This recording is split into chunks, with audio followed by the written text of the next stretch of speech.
Friends शीत दिन में जदि आपण को रुटी तरकारी बनैबा पई मन ही न थाए आ बहुत जल्दी तैयारी होथिबा नास्ता आपण बनैबा पई चाहि थांती ताहले ए वीडियो को आपण निश्चय देखंतु। ए वीडियो रे मु आज आपण मानको बहुत सहज रे आ बहुत कम समय रे हेल्दी टेस्टी नास्ता तैयारी करके देखैबी। आकु बनैबा जेतिकी सहज होई थाए ना खाइबा पई भी सेतिकी मजेदार लागि थाए। तो चलंतु बनैबा स्टार्ट करिबा। Hi everyone, welcome to Radha's kitchen. ए नास्ता को बनैबा पई गोटे बाउल रे हाफ कप अरुआ चाउल पकेइबा आ हाफ कप मुग डाली पकेइबा, 1/4 कप गोटा मुग पकेइबा, 1/4 कप मसूर डाली पकेइबा, 1/4 कप बिरी डाली पकेइबा, 2 चम्मच चना डाली पकेइबा और ए सब को आमे भलो से 2 थर धोई नबा। ए सब डाली भितर जदि आपन पाखरे जे कोनोसी डाली न थाए नहले आपन को पसंद न थाए ताहले आपन स्किप भी करि परिबे। 2 थर पानी रे भलो से धोई सारला परे एथिरे पानी पकेइकी आमे ओवरनाइट पानी रे सोक करिबा पई रखि नबा। जदि आपण ब्रेकफास्ट रे ए नास्ता को तैयारी करि थांती ताहले पूरा राति याकू बतुरेई की रखि नेबे। जदि आपण डिनर रे बनै थांती ताहले 2 ରୁ 3 घंटा जाय याकू बतुरेई पारिबे। 2-3 घंटा रे भलो से ये बतुरी जाई थाए। 2 थर मु भलो से धोई नै छी। एबे एथिरे 2 ରୁ 3 ग्लास पानी पकेइबा आ ढाकुणी लगेई की रखि नबा। 2-3 घंटा हो सारा पर यार ढाकुणी बाहर करवा।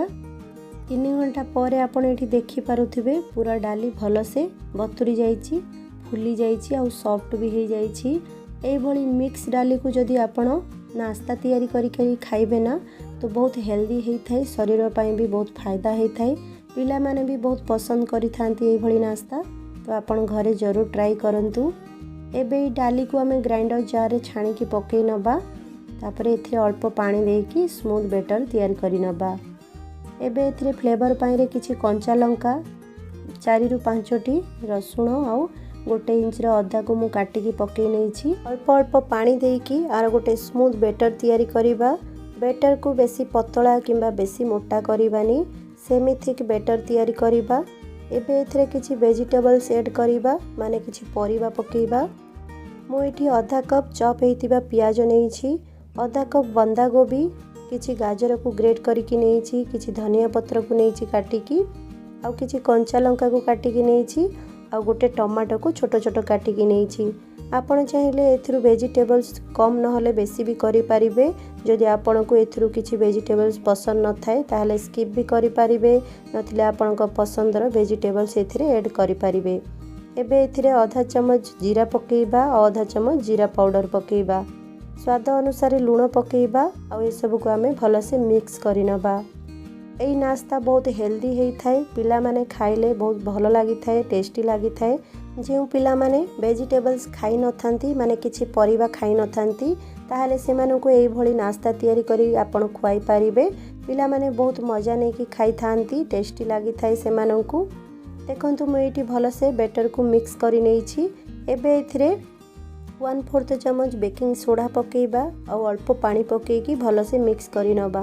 बेकिंग सोडा पकेइबा द्वारा हमर बेटर फ्लफी ही जाई थाए, स्मूथ हेई थाए और फुली भी जाई थाए। आपण चाहिले बेकिंग सोडा जगह रे इनो भी पकेइ पारिबे, आधा चम्मच इनो पकेइले भी बेटर हमर फुली जाई थाए। एबे बेटर टिके गाढ़ा अछि, सेथि पई मु अल्प टिके पानी पकेइ छी। एई भली सेमी थिक बेटर हबा दरकार। एई नास्ता बहुत हेल्दी, टेस्टी और मजेदार तैयारी होई थाए। तो आपण एई भली नास्ता जरूर ट्राई करंतु। बेटर हमर रेडी हो जाई छी। एबे आमे गैस ऊपर गोटे तावा को गरम करिबा। तावा रे अल्प तेल ग्रीस करि नबा और गोटे बड़ चम्मच बेटर आमे एथिरे पकेइबा। बेटर पकई सारला परे भल से स्प्रेड कर नबा। एई भली चारिपटे जेमिति आमे चकुली तैयारी करि थांते ना से भली आकु बनेइबा। बेसी मोटा करिबानी नहले सिझी न थाए और क्रिस्पी ही न थाए। ए भली स्प्रेड कर सारला परे ढाकुणी लगेकी 1 मिनिट जाय लो फ्लेम रे आकु आमे कुक करिबा। बेसी हाई फ्लेम रे आकु आमे कुक करिबानी नहले तळपटु उड़ी जाई थाए। 1 मिनिट हे सारला परे आरो ढाकुणी बाहर करिबा आ ऊपरे अल्प तेल स्प्रिंकल कर नबा। आमे कम तेल रे ई नास्ता को तैयारी करूछे, सेति पई मो एठी 1 चम्मच तेल आ ऊपरे स्प्रिंकल करि नै छी। तापरे आकु आमे उल्टे नबा। उल्टे सारला परे आकु आउ थरे ढाकुणी लगेकी 30 ରୁ 40 सेकेंड जाए आकु कुक करिबा। बेसी समय लागि न थाए एई नास्ता तैयारी हबा पई। 1 ରୁ 1.5 मिनिट भितर ये नास्ता तैयारी हो जाए फ्रेंड्स। ये आप देखिपे आमर ये जो नास्ता केते सुंदर भाव में तैयारी होती बहुत सुंदर कलर आसी 2 ରୁ 3 थर उल्टेकी को हल्का क्रिस्पी करी नबा ताहले खाइबा पई बहुत स्वादिया लागी थाए। एबे आमे बाहर कर नबा को सेम प्रोसेस रे मु आउ गोटे बनै की देखाउछि आपनकू। बहुत सहज रे आउ बहुत कम समय रे एई नास्ता तैयारी हो जाई थाए। अल्प टिके तेल ग्रीस कर नबा तावा रे तापरे गोटे बड़ चमच एथिरे बेटर पकेइबा। बेटर को एभली स्प्रेड करी नबा। मीडियम साइज रो मु एठी चकुली तैयारी कर नेछि देखि पारुथिबे। आपण चाहिले कलर पाई कि बेटर रे अल्प हळदी भी पकेइ पारिबे। मु एठी बिना हळदी रे तैयारी करूछि। आपण ई नास्ता को पिला मानक टिफिन बॉक्स रे भी देई पारिबे नहले ब्रेकफास्ट रे हो किंबा डिनर रे हो आपण केबे भी मन करिवो खाई पारिबे। बहुत सहज रे बहुत कम समय रे घर रही किछि जिनिस रे ई नास्ता तैयारी हो जाई थाए आउ हेल्दी भी होई थाए। तो एई भली नास्ता आपण घरे जरूर ट्राई करंतु। 1 मिनिट हो सारा पर यार ढाकुणी मु बाहर कर नेछि तापरे एथिरे अल्प तेल स्प्रिंकल करी नेछि। एबे आको उल्टै नबा 30 ରୁ 40 सेकंड जाय आको ढाकुणी लगेकी कुक करिबा। एठी 30 सेकंड हो जाइछि। एबे मु ढाकुणी बाहर कर नेछि देखि पारुथिबे बहुत सुंदर कलर आछि। आको 2 ରୁ 3 थर उल्टेकी हल्का क्रिस्पी करी नबा ताहले खाइबा पई बहुत स्वादिया लागी थाए।